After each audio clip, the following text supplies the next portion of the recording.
ভারত সরকারের পক্ষ থেকে 14/5/2025 যারা অবৈধ বাংলাদেশি অনুপ্রবেশকারী তাদেরকে সরাসরি বিএসএফ এর হাতে হ্যান্ডওভার করার জন্য একটি নির্দেশিকা এবং তার সঙ্গে একটি আপনার অবৈধ অনুপ্রবেশকারীদেরকে হ্যান্ডওভারের আইন ভারত সরকারের পক্ষে under secretary government of India Pratap Singh Rawat পাঠিয়েছিলেন। ডেটটা আবার বলি, 14/5/2025, অর্থাৎ কার্যত 1 বছরেরও বেশি আগে। পশ্চিমবঙ্গের আগের সরকার তারা একদিকে শরণার্থীদের সিএএ দেওয়ার ক্ষেত্রে বিরোধিতা করেছে, অন্যদিকে এই গুরুত্বপূর্ণ সুযোগ বা আইন ভারত সরকার যেটা দিয়েছিলেন তাকে কাজে লাগেননি। আজ থেকে আমরা এই আইন কার্যকর করলাম। এর ফলে সিএ এর অন্তর্ভুক্ত যারা, অর্থাৎ সিএ তে বলা আছে 7টা কমিউনিটি বা ধর্ম পালন করা লোকেরা, তারা সিটিজেনশিপ অ্যামেন্ডমেন্ট অ্যাক্টের আওতায় আসবেন এবং তাদেরকে যারা 31/12/2024 পর্যন্ত এসেছেন তাদেরকে কোনো পুলিশ কোথাও হ্যারাসমেন্ট ডিটেন্ট করতে পারবে না। সিএ এর আওতায় যারা নেই তারা হলেন কমপ্লিটলি অবৈধ অনুপ্রবেশকারী ইনফিল্ট্রেটার্স। তাদেরকে সরাসরি রাজ্য পুলিশ গ্রেপ্তার করবে এবং ডিটেন করবে এবং হ্যান্ডওভার করবে বিএসএফ এর হাতে, এবং বিএসএফ তারা বিডিআর এর সঙ্গে কথা বলে তাদেরকে ডিপোর্ট করার ব্যবস্থা করবে, অর্থাৎ ডিটেক্ট, ডিলিট, এবারে ডিপোর্ট। এই আইন আজ থেকে কার্যকর হলো। মাননীয় ডিজিপি কে এবং হোম সেক্রেটারিকে বলে দেওয়া হলো পশ্চিমবঙ্গের বর্ডার সন্নিহিত সমস্ত থানাগুলিতে এই আইন দেশের স্বার্থে, পশ্চিমবঙ্গের স্বার্থে আমরা আজ থেকে কার্যকর করলাম। ভারতবর্ষের সঙ্গে বাংলাদেশের সীমান্ত 4000 কিলোমিটার, পশ্চিমবঙ্গে 2200 কিলোমিটার।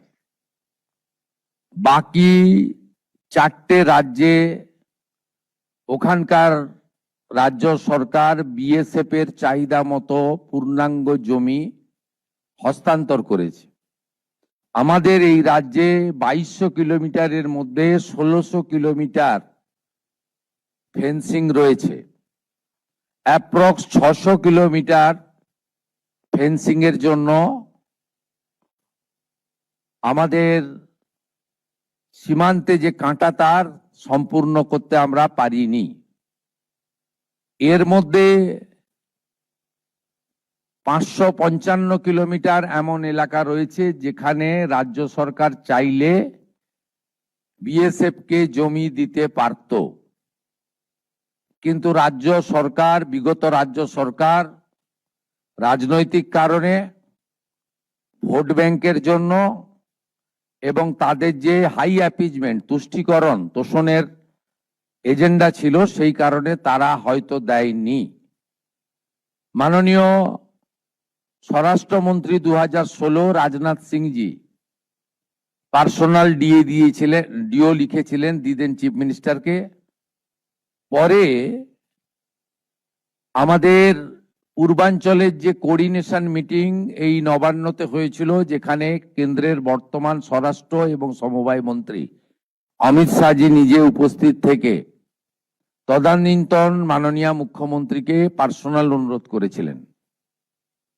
গোবিন্দ মোহনজি ভারত সরকারের স্বরাষ্ট্র সচিব, তিনি গত 1.5 বছরে শুধু চিঠি লেখা নয়, তদানীন্তন মুখ্য সচিব এবং আধিকারিকদের সঙ্গে অন্তত 5 থেকে 6টি মিটিং করেছেন, নিটফল শূন্য। আমরা বর্তমান সরকার আসার পরে দ্রুততার সঙ্গে এই ল্যান্ড হ্যান্ডওভারের প্রক্রিয়া শুরু করতে চলেছি। আজকে এর সূচনা লগ্নে আমরা 18 + 9 27 কিলোমিটার এলাকাকে সুরক্ষিত করার প্রয়োজনীয় জমি সরকারি এবং আমাদের প্রাইভেট ল্যান্ড যা পারচেজ আমরা করছি এবং তার সম্পূর্ণ অর্থ বিএসএফ আমাদের দিচ্ছেন, ভারত সরকার আমাদের দিচ্ছেন, আমরা সেটা সূচনা করলাম।